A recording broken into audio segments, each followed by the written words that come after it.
Welcome to the Find Your Leadership Confidence podcast with Vicki.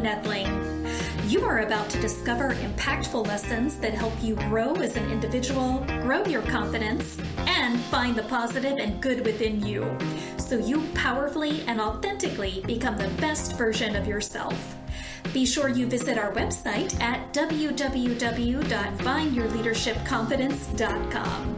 While you're there, subscribe to us via your favorite network. Now tune in, get ready, and enjoy the journey of emerging as a leader of exception in the 21st century.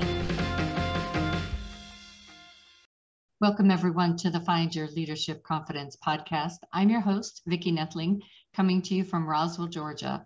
The goal of this podcast is to bring topics and guests that will help you be empowered to grow as that confident leader and take your business or your life to the next level. Today, I am excited to finally have Dr. Michelle Gordon as my guest. Let me tell you about her impressive background. Dr. Michelle Gordon ran a multi-million-dollar surgical practice from 2005 to 2020 and grew it to 5 surgeons. She was already burned out from many sleepless nights and the overall lack of empathy for doctors by corporate medicine. All the overnight calls, lack of sleep, and generalized discontent with medicine led to severe overwhelm and burnout. The life as she knew it was no longer sustainable. Then COVID hit, and she walked away from her successful practice to recover from burnout and overwhelm. She discovered suffering is optional, and it's possible to heal from burnout quickly with the right tools. Dr. Gordon initially focused on menopause in her podcast and business. While menopause was a serious disruption for her, she developed a curriculum around that and realized that she didn't care much about the condition. She cared a lot more about personal transformation and behavior change. That caused her to rename her podcast, Launch Your Life, and it's the only mindset podcast that provides weekly actionable insights for lasting happiness and change for high-achieving professionals who are ready to bounce back from their burnout. Please join me in welcoming Dr. Michelle Gordon, and our topic is turning adversity into blessings. Welcome, Dr. Michelle. Thank you for having me. So we always start out with this easy question. Just tell everybody, what part of the country do you call home? So I live in New York. I actually live about an hour north of New York City in Westchester County. Very nice, very nice. My daughter had an internship in Manhattan, so I got to spend a little bit of time there, but most of my time was spent over in Jersey with UPS when I worked for them. So how did you finally overcome this burnout that was described in your bio? It just seemed like it was so huge. How could you do that? Yeah, it was a big it was a big obstacle. I was and you know, even now as I'm focusing more on it and becoming a leader in the burnout space, and especially for doctors and surgeons in particular. So OBGYNs who are surgeons and surgeons who take call. I'm finding that as I do more research into it, I didn't even recognize all the signs of burnout. And when I was building my practice, you know, I just thought, well, this is how you have to do things. You have to grow. You know, it was like, you know, the only way to make it work is to just grow exponentially, which is stupid. Yeah. And so I think one of the first things that really helped me was to get to this understanding of this concept called enough. And we as entrepreneurs, as people who own businesses, really want, you know, there's a lot of push to grow. And if you have consistent revenue, if you have a business model that works, there is not really any nothing necessary to make you, you don't have to necessarily grow to 1 million, 5 million, 10 million, whatever. You might just be comfortable with 300,000 and that can be okay. So that was something. But I think for me, the number one thing was to fix my relationship with myself and to kind of figure out and discover the techniques to end negative thoughts. Yeah. Because the negative thoughts are the things that really, really got me down. And when things started not going so well, and I started realizing that I didn't really love medicine anymore, I had a lot of like negativity, like, am I failing? Is this a failure because I don't like it anymore? What's going on? And then the pressure of medicine to never make a mistake can be brutal. Yeah. And then if something happens, we can ruminate and suffer because of time travel. So getting over mistakes can be very hard when patients' lives are at stake. Right. So I had to learn how to manage that and kind of really forgive myself and start to love myself in a way that was different. And I had never been told that I was enough. I grew up with a lot of adversity and trauma, and I had to come through that to the point where I realized, well, yeah, I am enough, and all the answers are inside me. And all this, it sounds cliche, but once you start to really do the work here, you start to really understand that this is the truth. Yeah, I so agree with that. It took me I was 50 to be able to say, I don't have to be like the men that are managing me. I don't have to be like the, younger women that are competing against me. I'm just happy with me and where I am. And so now the last 15 years has been so wonderful because you take away that burden from yourself.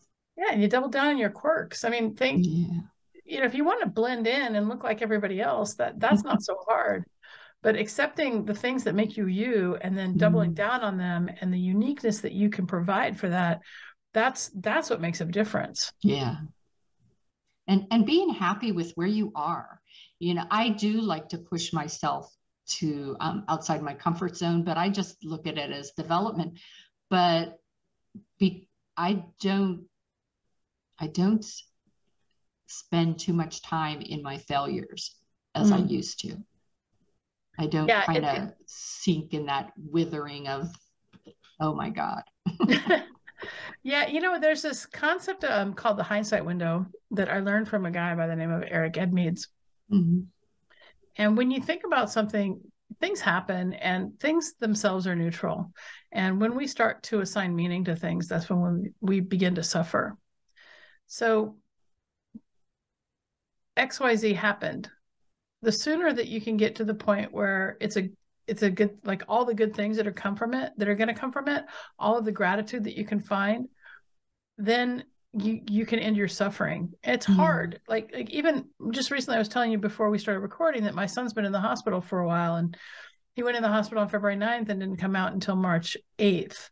So he was in the hospital for over a month. And during that hospitalization, he almost died. And it was really sad and frustrating and hard for me, and helped me realize a couple things, like I don't like hospitals, and I never really did. And so it makes sense, like why I had so much resistance to going to work every day. Yeah. Because hospitals are not happy places. And, so there was that. But on the other hand, there's another side of it where I realized that I missed talking to doctors, and I had been kind of really isolated. And so it was this side of it that was like, oh, wow, I really enjoy talking to the doctors here. And that kind of helped me to start talking more about my own real experiences as I went through. Because I didn't, I talk about burnout a little bit, but I never really talked about like the real experiences. Like the first time I met, when I got out of my residency and I got a job, and the first person I met said to me, "Hey, you'll never make a living here." Awesome. Great. Awesome. I'm so excited. Thank you so much. I proved him wrong, but it's that sort of animosity that doctors are up against. Yeah. That the system doesn't ever tell you that your biggest enemies are going to be other doctors. Yeah. And it's frustrating. For somebody like me who doesn't follow social cues, I don't get them. I never understood politics. And so, I was just like, what you see is what you get. And Yeah. I never played the game at all. Oh, how'd that go for you? Well, I'm unemployable. Okay, so how did it feel those days after you walked away from your multi-million-dollar career or surgical career? It was such a big relief to not have to worry about it anymore, having to get up in the middle of the night. I mean, all I wanted by that time was to sleep through the night. Yeah. And so I'm heading up on 3 years of that luxury, and it's pretty nice, I have to say. Because not all doctors get to do that. That is true. Yeah. You focused a little bit on menopause, as I talked about in the bio, and the personal transformation and behavior change. Can you just share a little bit for the audience about that journey? Yeah. So when menopause hit me, and it was probably 10 years ago now, I started looking at it. I did not understand what was happening to me. And I'm a doctor. I'm highly educated. I understand a lot of things. And I did a Google search. I was looking for, it might have been, maybe it was 8 years. I don't know. But I did a Google search. I was looking for some menopause help. And the only thing that came up was scholarly articles, which are great. I mean, I can read them and understand them. But I was like, well, where is the course for the layperson? Yeah. How do you manage menopause? And I couldn't find it. And so I saw an opportunity because I was like, well, I can educate myself and I can also educate other people. And as I built that course, it's called the Minnow System, and it will be on for sale on my website soon. We're just rebranding it, and it's just going to be a standalone. I had started it as a coaching program, but it's really good as standalone, and so people can just take it and do it at their leisure. But it talks about how to eat, what's going on with your hormones, the best exercises, because women in menopause want to lose weight. Everybody gains weight and they just want to lose weight. And there's like a bonus about sexuality. But the thing that I found that made the biggest difference for me was how to think. And so there's a module in there on how to get your mind to be a happy place. And as I went through that, I focused on that in my coaching, and women felt like it was a bait and switch. Like, I'm here for menopause help, and now you're just talking about mindset. And at the end of the day, mindset is truly everything. If you can't make your mind a happy place, you live your whole life in your minds. Everyone lives our lives in our minds. And if you think about it, everything comes in through your eyes, gets filtered through your mind. All the meaning gets established there based on the life you've lived in the past, what you think of the future, the stories that you create around it. And so that, I think, is the most important thing. But it just I kept attracting women who wanted to complain. And I was like, no, this isn't for me. And they just wanted to end their menopause. And the problem is that you can't. There's no balancing of hormones in menopause. It's not possible because you're losing your hormones. You have to get to a place where you understand that you just don't have estrogen anymore. You don't have progesterone anymore. You don't have testosterone anymore. And yeah, you can supplement it, but there's a cost to that. And so at the end of the day, menopause is this really amazing time for us to really take a pause and look at our lives and decide what it is we really want. Yeah. And that's how I view menopause now. And that's how I talk about it. Yeah. I know so many people that suffered so through it, and, it just like was all encompassing for them. And I found that I just figured it was what it was. And then I'm just going to get through it. And it actually didn't last very long. I was very happy. Yeah, that's lucky. Yeah. I mean, listen, I'm not diminishing the fact that some women do have serious mental health problems during menopause and need hormone replacement or hormone supplementation. But at the same time, I mean, we are going to age. That's just part of the human condition. It doesn't make it any easier. It doesn't make it any, it's not sugarcoating it. We can't sugarcoat it. We have, part of being alive is just messy and ugly. And because of the way the media portrays women as we age, it's not glamorous to age. It's not sexy to age. The media wants 20 somethings forever. And it's not realistic. Just age gracefully. I mean, what is aging gracefully? It's just like, listen, menopause is the privilege of a long life. If you go through menopause, that means you're still alive. That's a good way to look at it. That's for sure. So what are the top 2 to 3 things that you hope this new podcast is going to do for women? Well, it's not just for women, actually. It's for anyone who has suffered burnout. The podcast has been on hiatus. I actually have the first recording coming up on Monday, so I'll be releasing it not next week, but the week after. But I've been on hiatus since August, and the last 7 episodes were a memoir, and I was really talking about how I overcame so much trauma and adversity, and I made it through, through my toddler years up until I almost did my teenage years. And I kind of stopped because it was a lot for me. It was hard. Yeah. And I can always go back to the memoir series, but every time I interview somebody, it's somebody who's overcome adversity, has relaunched themselves. Yeah. And when you look at people who are successful in this world, it's people who are willing to pivot and find opportunities in the pivot. And I actually, here's a really good example of a pivoting in the moment. Yesterday, I got a delivery of meat, and my freezer was really full, and this one bag kept falling out. I had no idea what it was. It wasn't marked, and I took it and put it in the fridge. I said, I'm going to cook this. I don't know what the hell it is, but I'll cook it and figure it out, right? So it wasn't marked. So, and I thought it was like beef stew meat. So I got a recipe. I have an Instapot. I got a recipe. And I was going to do a beef stew. And I thought, well, let me just render down this. There's some fat on it. Let me render down the fat. And as soon as I started rendering the fat, it was like, oh, this is pork. I got to do something different because I don't want a chili and I don't want a beef stew. I don't want a pork stew.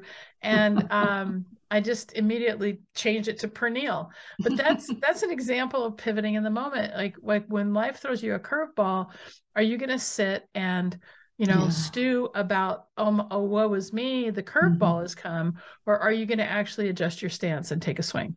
Yeah. And be able to also laugh about the fact yeah, definitely. You almost had pork stew. Yeah. I mean, it's like, it's all over my hands. I smell it. So how difficult is it for the high achieving professionals who are feeling burnout to realize that they need to make a change and to act, and not wallow? Yeah. So burnout is insidious, and it goes hand in hand with depression. And, I can only really talk about my personal experience with it. And it wasn't until I had suicidal ideation that I realized something was wrong. And, we don't know that we're impaired until something goes wrong. Yeah. And so there are a few telltale signs that come with burnout. And one of the first ones is loss of empathy. So if you're feeling like, you don't, if especially if you're a doctor or a nurse or, working in the healthcare field, and you're not really caring about your patient's outcomes or your patients, then most likely you're suffering from some burnout. The problem is that burnout doesn't necessarily come from overwork. It comes from lack of appreciation or lack of meaningful work. And so when we go to work as doctors and there's 6 administrators for each of us, and we get blamed for the cost of healthcare being so much, but it really isn't the doctors. It is the fact that corporate medicine has thrown in so much middle management that the doctors don't really have any autonomy anymore. Add to that the fact that we have to fight with insurance companies just to take care of our patients. It's just a recipe for burnout. For sure. Knowing what I've gone through with my mom and all her doctors and things, that I'm like you, I hate whenever there's a hospital stay. Yeah. especially when I have 6 doctors that are all dealing with her and none of them are really talking to each other. They don't talk to each other. It's very frustrating. It is really, really frustrating, watching this with my son and all the things. And because he had an adverse outcome, they went searching for zebras on him, and they found a couple, and they're not even valid zebras.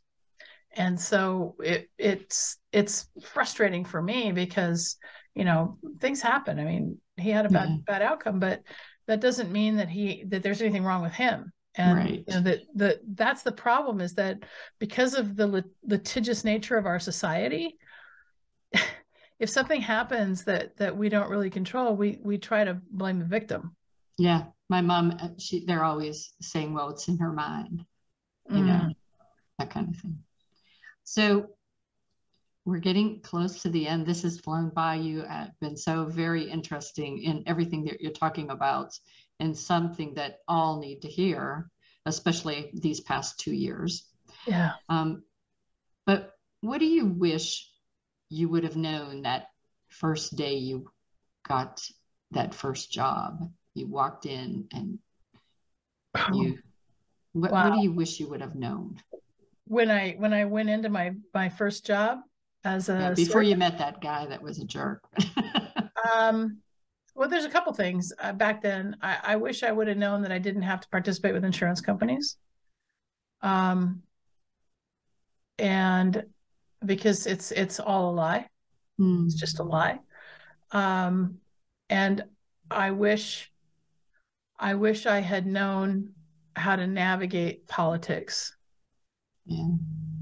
I did not know how to do that. Yeah. And I think that's something that even people like that, for me in the corporate world, that was a realization that came hard. Yeah. Yeah. People, most of the time. So for me, somebody like me, I mean, I'm a little bit autistic, and so for me, I don't really get all the social cues. And I finally realized that. And what happens is that something happens, there's like event, and then there's outcome. And I just like, oh, this happened. And it's just like, okay, right? And then I'll go and talk to people about it. And then this person wants to spin it this way for them. And that's where I get lost, because I just don't know how to play that game. Yeah. I'm a WYSIWYG person. What you see is what you get. Yeah. Awesome. Well, it is time now for us to share my screen. Oh, I'm sorry. No, not yet. I have some rapid fires. We have time for a few. Instead of 5, we're going to just do 3. So what do you do now for you, Dr. Gordon, for self-care? My self-care is eating right.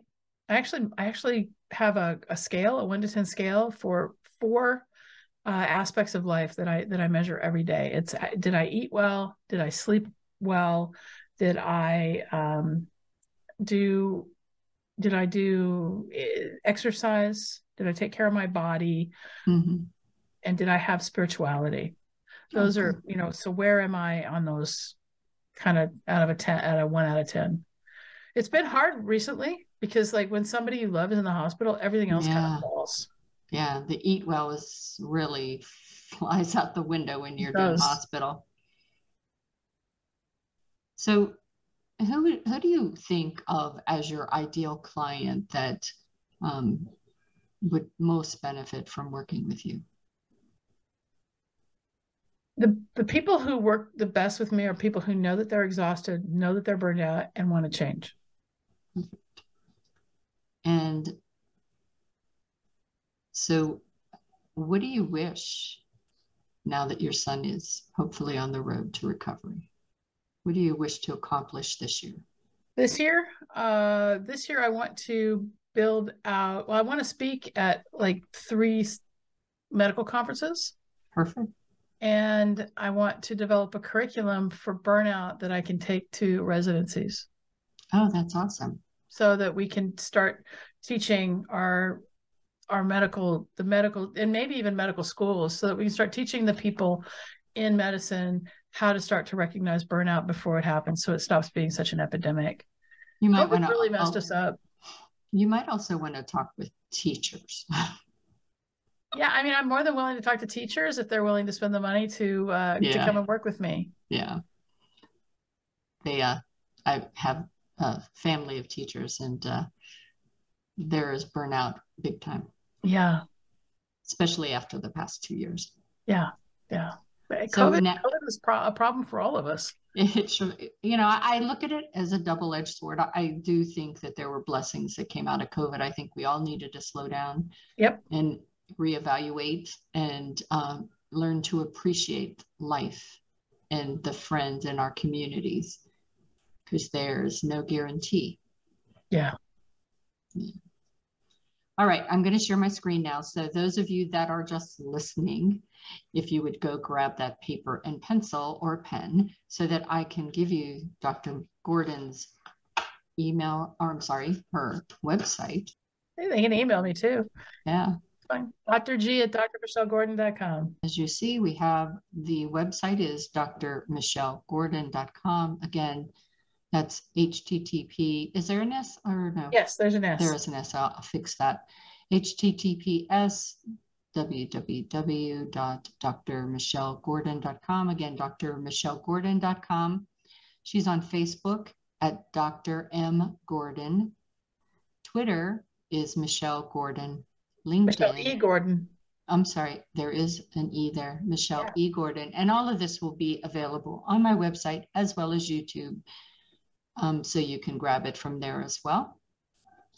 For LinkedIn, she is Dr. Michelle Gordon. And just share a little bit what they find on your website. My podcast is there, drmichellgordon.com/podcast. And so there's a whole bunch of menopause help there if you want to go and look back the first maybe 140 episodes or so. And the last few are really on, relaunching your life. And that's the last maybe 15 are on that. And that's probably the podcast is what's there. And then if you want to sign up for my newsletter, I publish the best fucking newsletter for midlife professionals. Awesome. And just as a reminder, that podcast is Launch Your Life. Yeah. So is that available on YouTube, Spotify, all those other fun things? Everywhere. Okay. Everywhere. Awesome. So it has been just wonderful talking with you. I truly think that this is a subject that is not going to go away. It is a topic that I think that we from time to time do need to talk about. People, especially high achieving professionals, tend to just ignore it. Yes. And it doesn't get better by ignoring it, for sure. We got to talk about it. Yeah. So thanks for being a wonderful guest today. And as always, I remind everyone that life is a journey and it's up to you to enjoy the ride. This is Vicki Nettling signing off. Thank you for tuning into the Find Your Leadership Confidence podcast with Vicki Nettling, where we share impactful lessons that help you grow as an individual, grow your confidence, and find the positive and good within you so you powerfully and authentically become the best version of yourself. Remember to visit our website at www.findyourleadershipconfidence.com and enjoy even more great episodes like this one. Again, while you're here, subscribe to us via your favorite network. We look forward to seeing you next time on the Find Your Leadership Confidence podcast.